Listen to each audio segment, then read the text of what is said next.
নমস্কার বন্ধুরা, আজ জানাবো অম্বুবাচীর দিনগুলিতে বা অমাবতীর দিনগুলিতে কি কি কাজ করবেন আর কি কি কাজ করবেন না।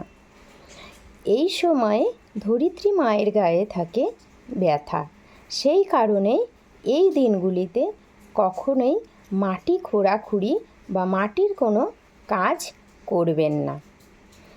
এই দিনগুলিতে জামা কাপড় কাচবেন না। এই দিনগুলিতে যতটা সম্ভব চেষ্টা করবেন সিঁদুর না পরতে।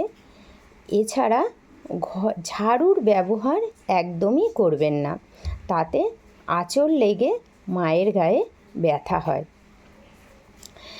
এছাড়া এই দিনগুলিতে যেসব মায়ের মূর্তি আছে সেগুলো মুখ ঢেকে রাখার চেষ্টা করবেন। আর চেষ্টা করবেন যে এই 3 দিন জল তুলে রেখে সেই জলেই ঠাকুরকে ভোগ দিতে।